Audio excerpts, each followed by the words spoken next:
Good day, everyone. So, welcome back to our second podcast. And today we'll be talking about the DEOCS closeout. But before we begin, let's begin with introductions. I feel like it's really important that people know who they are getting information from. So, let's begin to the right. My name is Sarah Bartholomew, and I'm the Sexual Violence Prevention Specialist. My name is William Robinson. I'm the self-harm prevention specialist. I am Nicola Laurie, and I'm the Integrated Primary Prevention Program Manager. And I am Judy Watt. I'm the Family Violence and Abuse Prevention Specialist. And we're missing two individuals, Brenda Irwin, who is a workplace violence specialist, and Simone Alexis, who is the primary prevention specialist. So let's get in. You know what? Before we get in, we're housed in the G9. So I want to talk a little bit about the G9 first because we fall under the G9 umbrella. So the G9 is a relatively new directorate. I believe it's been around for a year, maybe a year and 2 months. And the G9 is where all resilience and prevention programs are housed. Under the G9, we have programs such as R3SB, which includes substance abuse, suicide prevention. The State Equal Employment Opportunity Office is under the G9. Sexual assault is under the G9. Family programs, which is a huge program, is also under the G9. And of course, us, right? Integrated primary prevention. So that's a good segue into who are we? Yes, so the Integrated Primary Prevention Workforce, or IPPW for short, is focused on the prevention of harmful behaviors. As was mentioned, we all have our own domain or specialty. We all have a concern that we focus on for prevention efforts. So these prevention efforts are evidence-based. So we coordinate with trainers and subject matter experts to come into the units and make service members more aware of what these issues look like and what can be done about it before it becomes an issue. Also, part of our efforts are data collection. So every service member knows or should know what the DEOCS is. This is the Defense Organizational Climate Survey, and we use this survey to understand what concerns are within the unit. So all the concerns that are raised within the DEOCS aren't necessarily specific to our domain because, you have the comments section. So you can raise any concern that might not fit within a domain of one of our specialties, but we do have relationships with commands and we collaborate with commands so that they become aware of the concerns within the units and we collaborate to provide recommendations and create solutions. Now, these are long-term efforts, and so we maintain these relationships until we see changes. And then, of course, the DEOCS survey is issued every single year. So we maintain this relationship so that over time, change is created, and we have this data collection to show that. So this year, we have the DEOCS is open until the end of November. And currently we are reviewing the data. We are hosting this podcast so that we can communicate the whole pipeline or the glide path, as we call it, so that service members are aware of what they can expect. Thanks, Sarah. So what's the purpose of the DEOCS? So we talk a lot about the DEOCS. Sarah said it's an annual survey. We're building relationships with individuals so that we could reduce risk and increase protective factors. But what is the purpose? Why are we doing the survey? Well, the DEOCS is, as Sarah said, assesses the climate of the unit. So this affords the civil service members and the civilians an opportunity to voice their opinion on what they perceive the climate of their unit to be. How they, whether it be passive leadership, transformational leadership, stress, work-life balance, unit cohesion, stress. There's 11 risk factors and 11 protective factors that are assessed during the DEOCS. In order to create one, you do have action officers this year who created the rosters. You should have DoD ID and or email as a means of accessing this survey. This only just tells the system that this DoD ID or this email is authorized one survey. It does not keep track of who belongs to which DoD ID. It's just saying that you are authorized to have one. If you are in a dual status, you do have the opportunity to complete multiple surveys to account for your specific statuses at the time. So you can have the opportunity to voice your opinions, whether you are Title V, and also a service member, or you just not working in the same position for both statuses? Sure. Thanks, Judith. So you touched on confidentiality. And if you guys remember, the last a podcast we had where we talked about myths and misconception, that was something that came up a couple times. Yes. Right? Individuals were saying, I hear you. There is a survey. I see it a lot. I hear the words coming out of your I mouth. hear the words coming out of your mouth. But I don't feel comfortable taking the survey. I am the only African American female pilot in this unit. How do I know that you don't know I said that? So let's talk about confidentiality, right? And the steps that's put in place by OPA to protect confidentiality, right? Anybody want to begin? Sure. So I will mention first and foremost that demographic information is collected on the DEOCS survey. However, your information, such as your name and your DoD email, is only used to link your account with your place on a roster, and that's how you're able to get into the survey. However, if you belong to a minority such that it would single you out, if you were to self-identify and your command was able to see that you self-identified within the survey, your information would not be reported in the results. Yeah.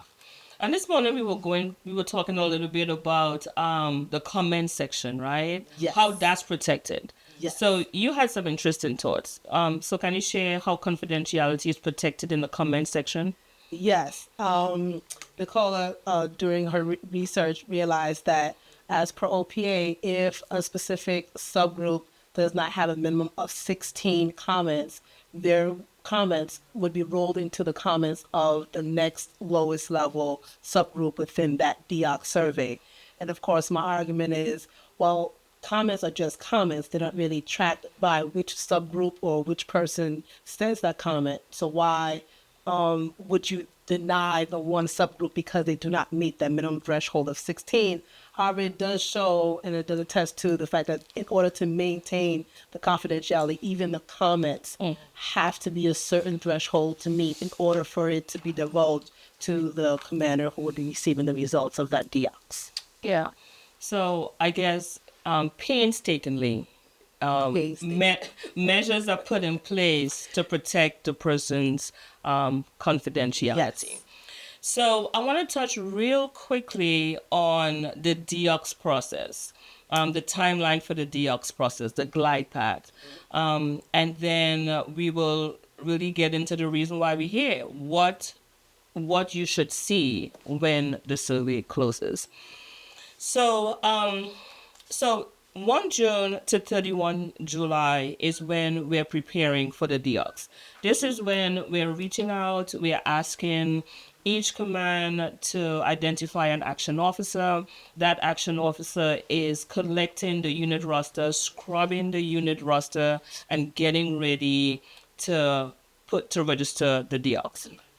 1 August to 30 November, the DEOCS goes live, right? This is your opportunity to voice, right? For your voice to be heard, for you to give input in changing the climate. And that's the reason why we're here. That's the reason why Command is interested in your voice, because we want to do things better. We want the National Guardsmen to be their own walking, talking recruiters, right? I'm not saying we're going to get away with ROB, but we want the Guardsmen to be so in love with their positions that they are telling everyone about their positions. So 1 August to 30 November, the DEOCS goes live.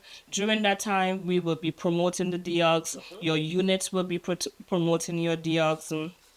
And then 1 December to 1 January, the IPPW team is pulling that data.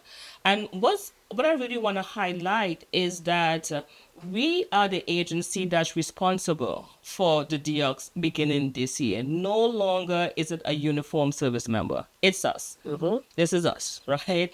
We are responsible for pulling the DEOCS data, interpreting the DEOCS data, and then 2 January to 31 January, we creating SIP plans, we creating command action plans.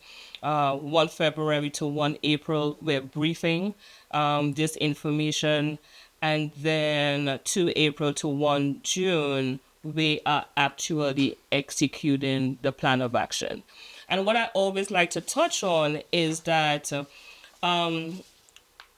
with this new process, every 6 months, we are reevaluating. Yes. Because we know that behavior takes time, change takes time. So what we implement in the beginning may not work. All right, it may not work. So we may have to go back to the drawing board and readjust. But let's talk about why we're here today. Today we're here to talk about what happens after the DEOCS closes, what the command should see when the DEOCS closes, and what the service member should see when the DEOCS closes. Okay? Real fun begins. Yeah. So what should the commands? Where should we begin? Command or service member?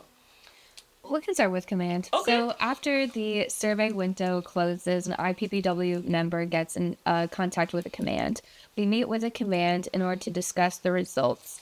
So we get qualitative and quantitative data, which just means statistics and information that is given to us via the comment section. Descriptions of the problem rather than just numbers that can signify the rate or a trend. So we get with the command to make sure that the data is being understood properly, and we communicate to the command that this isn't a report card. This is just a way of displaying what is going on and what is perceived by the service members. So following this, the commands brief the service members, and we provide recommendations, and the command, should they accept these recommendations, again, it's a collaborative process, they start implementing this change. Myself and Brenda Irwin, we go to these readiness workshops every other week.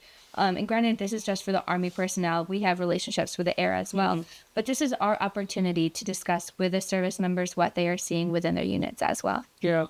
And something we were talking about this morning, and William, I want you to jump in. And let me say this, oh, by the way, William only began with us last week. So you're probably saying, he's really quiet. They don't give him a chance to talk. That's not it. So William, this morning we were talking about the collaboration piece, right? So when we reach out to command to say, hey, you know what, here's your results, we putting things together, can we have an appointment to meet with you to create a plan? How difficult is that, do you think, to get in with the command, and how many, and should we have everything ready to go when we get in? Yeah, for the battalion commanders, my experience is that they've always been very proactive of wanting to know what their soldiers are thinking. And they're very busy with everything that's going on, so they rely on the company commanders or section sergeants to get that information from the soldiers. Yeah. So like Sarah said, the DEOCS isn't a report card for them. This is their opportunity to really hear what their soldiers have to say about them and the unit as a whole. Yes. Yeah. Most of these soldiers probably have been in the units for 3, 5, even plus years. Yeah. So they really have this grounding and love for this unit. Yeah. They want to see the unit grow and become what they know it can be. There you go. I totally agree.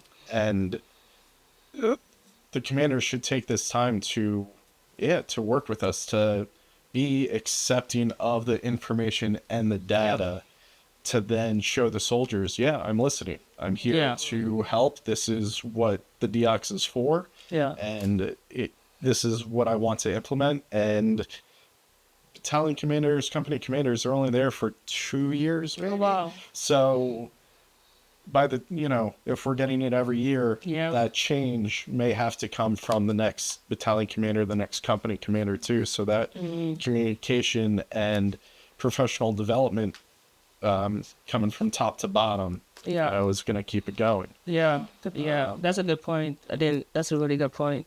Yeah. And the thing is, we need their input because, like you said, they know what's going on. They know the tempo, their climate. We're an agency outside. So who better to collaborate with but the commander who knows their service member. And in addition to the commanders, we also collaborate with subject matter experts as well, right? Juliet, you want to hit on that? Yeah, so the goal is to work with the other helper programs that we do have. So, for instance, I know for the SIP, we don't just use the DEOCS as one of the data tools.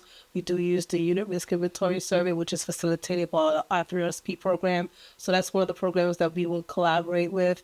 Along with the unit leaders in order to kind of create this command action plan that would be beneficial and more effective to the unit, being that you are doing a unit risk inventory survey and a DEOCS. It's an opportunity to take both tools to see what are the issues that you're seeing or that you thought you knew were going on in the unit and how best to address them. Yeah, because we're looking for trends.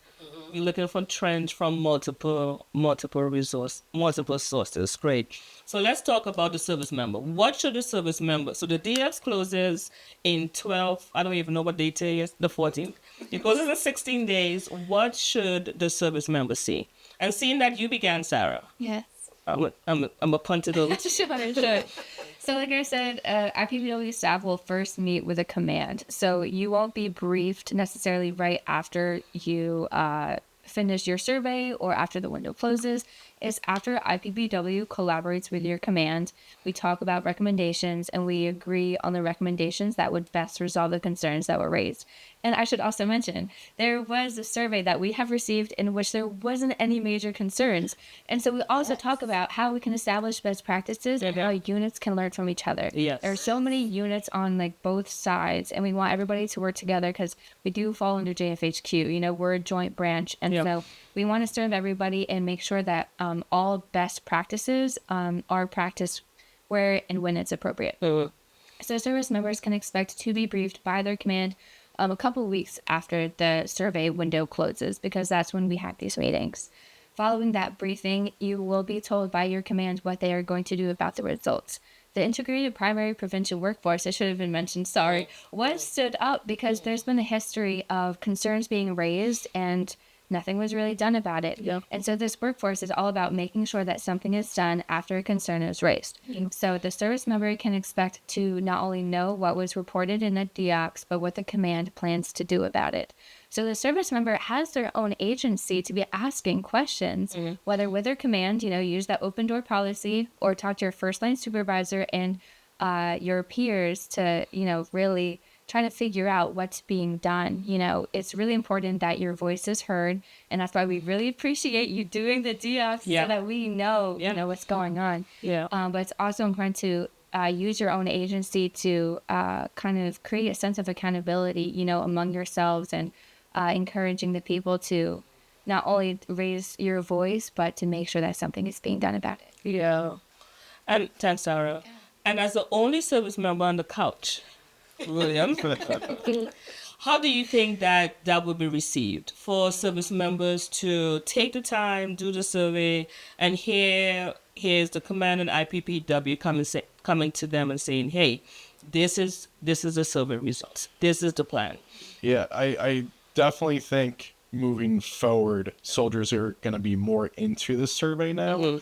My experience with the survey in the past years, it just kind of seemed like another check the box, another like, all right, our commander just wants us to do it, so we're just going to do it. Right. And I don't think that's how you get the best results. But knowing that we're the established program to be running the DEOCS, I think will encourage the soldiers to really put out their voice. Yeah. Knowing that, all right, something will get done. There's going to be a plan coming. There's steps to take. It's not just something for our commanders to read and then we don't know what happens with it. Right. Definitely. I love that. Anything, Judith? Anything want to add?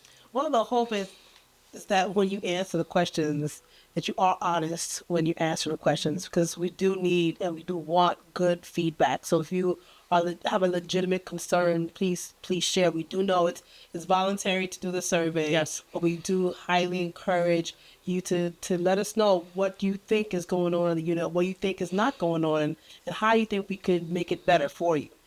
We take those too, so the comments don't have to just be negative. They could also be, Yeah. what do you think would make it a better place for you? What would make you want to stay longevity-wise? What would make you want to recommend this organization to another person who may be thinking about joining the military? And why should they join the National Guard over staying in the civilian world and trying to make a career there? Yeah. Oh, I love that. Walking recruiters. That's us. Guardsmen, walking recruiters. So I like to always end with a takeaway. I already have mine. Okay. Yes. Okay, so Okay. what's the takeaway? So we haven't talked about T5 employees. Oh. We keep on saying guardsmen. And we Sorry. talked about this earlier today. Yes. So we also do a DEOCS for the civilian personnel. So contractors don't have a DEOCS, but the T5 employees, we get their information as well. And so we want you to know that we are also concerned the concerns that you have raised with your survey. Oh, yes. And there will be a plan of action. Yes, yes. Yes, love it. Anyone else have a takeaway or something that maybe we didn't mention before? And No, I think we covered. They covered over. Okay, William, anything? No? Okay, so one thing that I forgot to mention early on when I discussed the G9 is the leadership, right? We're here because of the leadership. We have the space, the creative space where we can have these forums and these discussions. So the G9 director is Colonel Barbara Brown, and the G9 deputy director is Sound Major Troy Carter. So I just wanted to make sure that we add that. And listen, the G9 is a one-stop shop. If we don't know where it is, we will find it, right? And with that, thank you so much for listening to this podcast. Thank you.